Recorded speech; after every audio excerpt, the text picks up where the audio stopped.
Bom dia, professora. Bom dia a todos. Meu nome é Igor, o nome da minha dupla é Karine. O nome do nosso artigo é Efeitos imediatos da estimulação respiratória nos parâmetros de ventilação em sobrevivência de acidente vascular cerebral isquêmico. Um estudo de intervenção randomizado. O acidente vascular cerebral é uma das doenças mais comuns no mundo. É a principal causa de morte e invalidez em adultos, de acordo com a OMS. A cada ano, 15 milhões de pessoas em todo o mundo sofrem AVC. Na Polônia, ocorrem de 60 a 70 novos casos anualmente. Estima-se que entre os anos de 2005 e 2025, a porcentagem de incidência de AVC aumentará 37% em homens e 38% em mulheres. O AVC ocorrerá em 35% da população com 65 anos ou mais, e vai crescer proporcionalmente em todos os países devido às mudanças demográficas. Pacientes que sofrem dano cerebral, particularmente aqueles relacionados à coordenação neuromuscular, pode afetar diretamente a ativação de músculos abdominais e peitorais. Foi notado na literatura que, em pacientes que sofreram AVC, pouca atenção foi dada à avaliação muscular no tronco. Esses pacientes mostraram a função prejudicada do diafragma e do sistema respiratório, especialmente no lado parético do corpo, o que pode levar aos movimentos respiratórios assimétricos do tórax, mudança no mecanismo respiratório e, em consequência, uma diminuição da ventilação pulmonar. O objetivo do estudo é uma avaliação objetiva do efeito de uma única sessão de estimulação respiratória por facilitação neuroproprioceptiva nos parâmetros respiratórios escolhidos.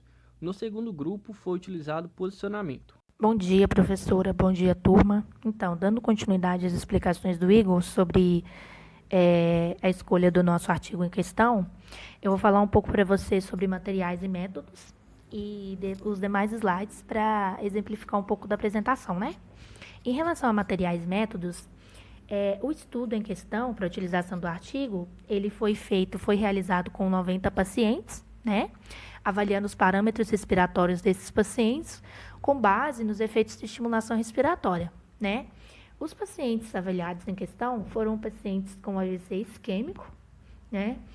E tais pacientes, eles foram aleatoriamente atribuídos em grupos. Como a gente citou para vocês, esses grupos, eles foram divididos em grupo 1 e grupo 2. O grupo 1 foram pacientes tratados com FNP, como a gente conhece, que é a função neuromuscular proprioceptiva. E o grupo 2 foram os pacientes tratados apenas no posicionamento, né? Quanto ao uso do tratamento, ao posicionamento apenas para controle, né? O procedimento da pesquisa, ele também constituiu em etapas, sendo a primeira etapa uma anamnese do paciente, como a gente já conhece, que são perguntas individuais feitas para o paciente. E a segunda etapa, ela envolveu uma avaliação de vida diária do paciente, né, de cada paciente em questão. O curioso dessa avaliação também é que ela foi utilizada no índice de Barthel, né? O índice de Barthel, ele nada mais é que uma escala internacional de avaliação, né, ao qual pertence uma medida de independência funcional do cuidado pessoal, mobilidade e afins. E quanto às intervenções, né, a gente vê aí que as intervenções elas foram classificadas em estágio 1 e estágio 2, né? O estágio 1, ele constituiu na estimulação respiratória realizada no diafragma, em posição supina do paciente, né? Ou seja, o paciente fica em posição supina, é realizada uma estimulação respiratória para esse paciente. Essa estimulação é realizada no diafragma. O paciente também fica com os joelhos ligeiramente flexionados, né? E os membros superiores eles ficam em repouso. Foram utilizados também rolos como apoio, né, para essa avaliação. E em seguida, o fisioterapeuta ele posiciona suas mãos sobre a região abdominal do paciente, solicitando que o paciente fizesse uma expiração. Após essa expiração, o fisioterapeuta ele vai visar, né, influenciar a origem external e costal do diafragma daquele paciente, ativando, né, o diafragma para uma contração mais forte. Já no estágio 2, ele também vai constituir na estimulação respiratória, né? Só que ele vai ser realizado nas regiões costais infralaterais do tórax, E essa estimulação, ela é realizada na região infralateral e ela também é realizada na mesma posição que a estimulação do estágio 1. Ou seja, o paciente ele vai se manter na mesma posição e vão ser dadas as mesmas orientações quanto a estimulação do estágio 1, né? Quanto à metodologia, a gente vê aí que foi um estudo de intervenção randomizado com material em inglês referente ao ano de 2019, com base de dados aí na PubMed, né? E foram feitos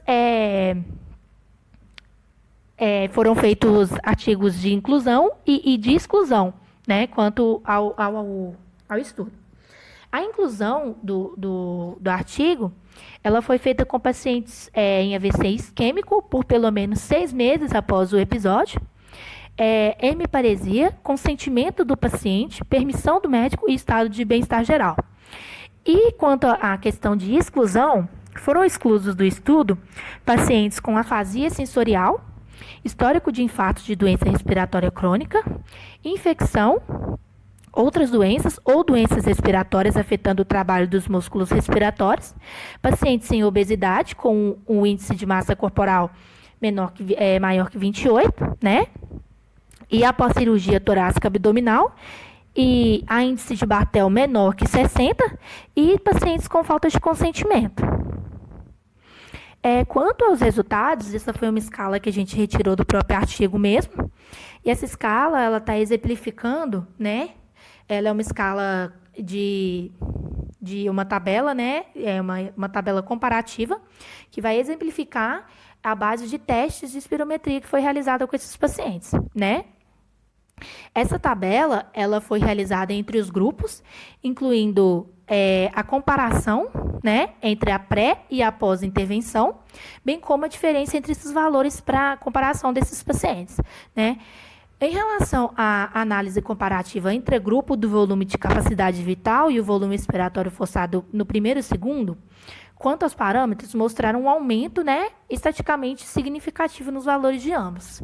Quanto ao grupo tratado com FNP, o volume de capacidade vital, ele teve uma relação entre 0,001 e o volume expiratório forçado por 1 segundo foi de 0,003.